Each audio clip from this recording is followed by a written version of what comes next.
Welcome back. You're live on Expressive. Last week we began to speak about cybersecurity. We even looked at how your WhatsApp can be hacked and mirrored and all of that. And a big, brilliant display on our screens. Today we continue and we focus on Momo frauds. Those calls that come to your phone that say, I just sent you some money, please send it back. Let's understand the psychology behind how someone who is even very much educated can be, defrauded of, amounts on mobile money. Clement Mensah, our cybersecurity expert, is back in our studios for the second week running to discuss this very topic. Good morning, Clement. Welcome back to the program. Good morning, sir. Explain the psychology of how someone who is even educated can be defrauded of mobile money. Okay. As we started last week, it's all relating to the phishing. So somebody gets an information about you, maybe go to a mobile money vendor, pick up your number from the person. Oh, that's what happens? Sometimes. Pick your number from a mobile money vendor. Yes, I have had an incident like that before, where I went to make a withdrawal. In the next 30 minutes, somebody calls me to say, so I need you to send back the money to me. And I have to confirm whether what's happening was true or not. So practically, if you don't pay attention to details, if you don't pay attention to things that people send to you, that is where people have access to whatever they want. So basically, it wouldn't matter whether you are very learned or educated. No. You have to pay attention to what's going on. Every notification. Let's consider what our displays for everybody to see what's really going on. What are you showing us today about this Momo frauds? Okay, two. One will be using a generalized SMS, where I had to connect to a server somewhere for security purposes. So we'll be able to get how it looks like. So I will try sending just a random SMS to maybe my number, and then we'll see how the notification comes. And this is also done by hackers, yeah? Everything is done. Let's see how that plays out then. Okay, so I have two applications running. One is Black Eye, and then that other one is for the SMS. So the Black Eye is just for you to get hold of anybody online.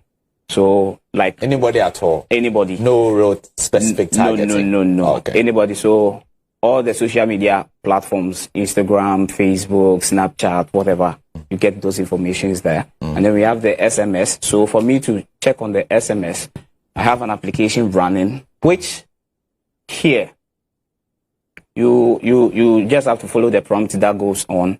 So I'm just going to type whatever I need to do. So I am now going to run an application for this SMS there.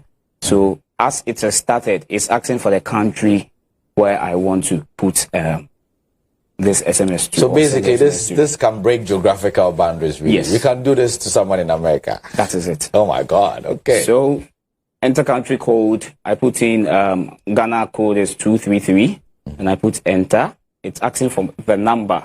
So I'll just have to put my number in there. So 055. I will have to meet the. If you want another number, let me get Solo's number for you. No problem. Solo, my guys in the studio really skeptical about this process, so much so that. So 055. 3989120. And then I press on enter. It's asking for the message to send. Oh, okay. So you can really coin the message from here. Yes. Okay. So what I did was to write up an SMS format for MTN, which mostly people use that. Let's see that. I'm curious. It's meant to look like as close to what the real MTN message is as possible. So, when MTN sends you an alert, one thing you should be looking out for is the vendor's name. Always their vendor's name comes with a caps. So if it is Clement Ventures or anything Ventures, the name there will come with caps. But when these fraudsters do send you a message, they end up sending you with the normal raw characters, lower cases. Some of the things, the write-ups will be wrong and others, but this is a carefully made carefully one. Crafted. Yes. Let's see how this one reads now. I just copy all these things that I've done. Okay. And then I paste it in my application. So I open my application, I paste it in there. This is interesting. It looks interesting with those codes, yeah. So it's saying that I've made this thing, and then it has sent the message. So you could see that it's saying so that the message is sent to your phone. Yes. So a message is sent to my phone, and as you can see has right it been now, received yet? Yes. Can I take a look at the message? There you go. Okay. Should be the first message you see. So because I'm using a secured connection, it will give me an international number for me to be able to view and then see what I want to see. So all the messages that was sent over here will be sent directly to my messages. To someone's messages? Yes. So it just goes like that. So as you can see, okay, so that's the very first message. I see that it's +1 209 21 blah blah blah. So meaning that this test is coming from the United States. The title is mobile money. Yes. Then it gives you full information. Even goes ahead to give you the transaction ID and then other things over there. Wow. So upon seeing these things, you think maybe it's genuine, and then you have to go ahead. Yeah, you can see mobile money. You can see via MTN as well. That should make it more convincing. Yes. So if anybody gives you a call telling you that this is what I have done, I want you to transfer the money. Cash out mode, 300 CDs, blah, blah, blah. The best thing for you to do is just say, okay, check on your mobile money wallet and then see whether the person actually sent some money to you or not. If not, just ignore this. What about we should establish a safety rule? What about we should establish a safety rule that when someone sends money when someone claims send money to your mobile money and scan our shit, I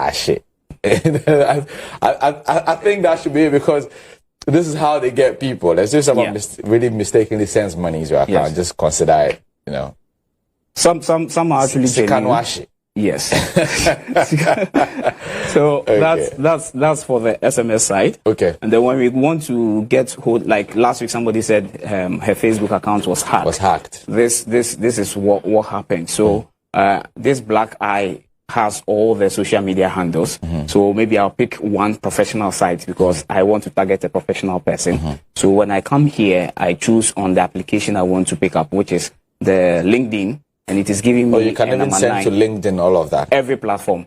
So if I choose number 9 on the application, that goes to LinkedIn. Yes, it will have to run a server, the same server that I did the other time. So after running the server, it gives me an IP address or a link.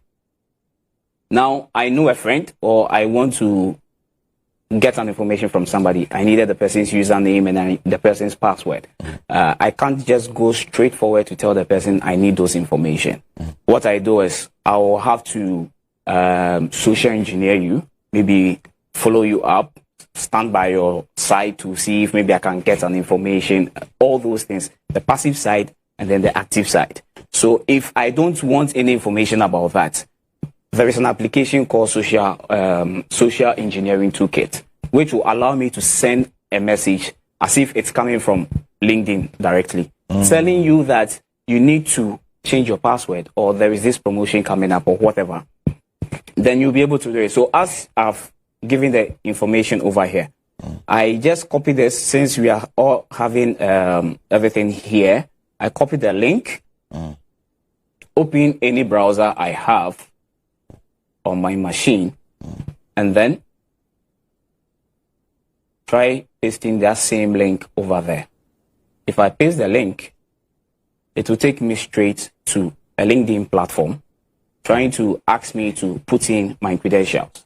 Okay. So because I think the source is... So the victim will try to change his password, and then through that process... So... Wow. Maybe email address is abc at maybe gmail.com. I put in the password, which is maybe 12345, and then I click on sign in. Notice that when you try logging in, all the things that you see here were blank. You didn't see anything quoting that this is from LinkedIn or whatever, only the footer. So if I click on sign in, it tells me that something is wrong somewhere. I just have to try again. But as you keep on trying, that's when they catch things you. will come up. Yes. So oh wow, let me do this at maybe. I saw those times when maybe you know your password, but you're trying to change you are it, trying to change and then it's not working. It means somebody's trying to catch you, possibly. So trying this, I try logging in. It takes some time, but you're still not working. Sometimes it works for you. Then you try again. It will pop up giving you the information that you have to put in the credentials right, because what you have placed in there is not And then working. you try to put it in again, and it will reject it. The moment you try logging in again, it's now taking you back to the original LinkedIn platform. Okay. Asking you to sign in. Okay. To the original LinkedIn. But here, I spoofed LinkedIn. So, the first interface you saw wasn't LinkedIn. It was my fake application that was running on LinkedIn. But it looked pretty genuine. There was LinkedIn on top there. Everything was. You could see the logo clearly. That is it. So, now, my aim is achieved. Okay. What I do is, I go to the same application that was running, and then try to figure out what applications you were running. And you will see that I have the account, that's your email ID, and then I have the password you use as well. So now I won't even bother calling. Now you just log in straight and hack you out. And that's where they start asking you for ransoms. That is it. Bring some money if you want your Instagram back. That is it. Terrible stuff. So these are the things that do go on. The best thing is if you get any notifications like this, and then you try clicking on the link, and then it takes you to a platform for you to log in. Again. The best thing you have to do is just close that side, that portion, and then open another LinkedIn platform, and then log in from there. Can this come through the app itself? People do, Of LinkedIn in particular? Yes. That's why I said we have an application called Social Engineering Toolkit. Okay. This application will help you to send a message or an email to an individual, letting the person know that this is exactly from LinkedIn without any questions being raised. Interesting, sir. Let's get some messages now. Fred from Agboglo, she said, just last week, a fraudster called me and said that they are sending me money, and I knew I was owing a sprayer, so I thought that was the sprayer calling me. God being so good, I didn't fall for the scam.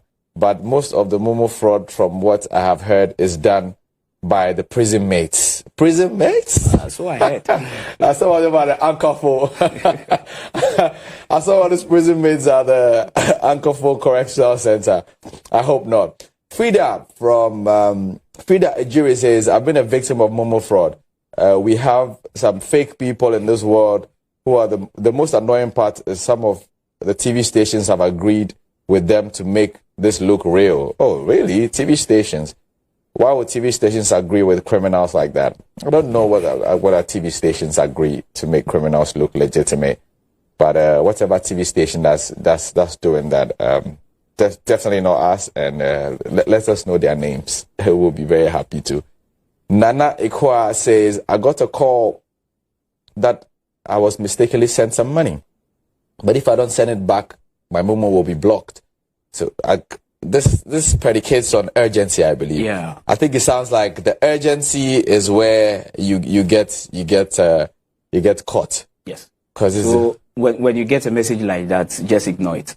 So she says, I wanted to check my balance just to know that it's true because I received the message. The funny thing is that they won't give you enough time. Okay. Yeah. Urgency. They won't give you enough time.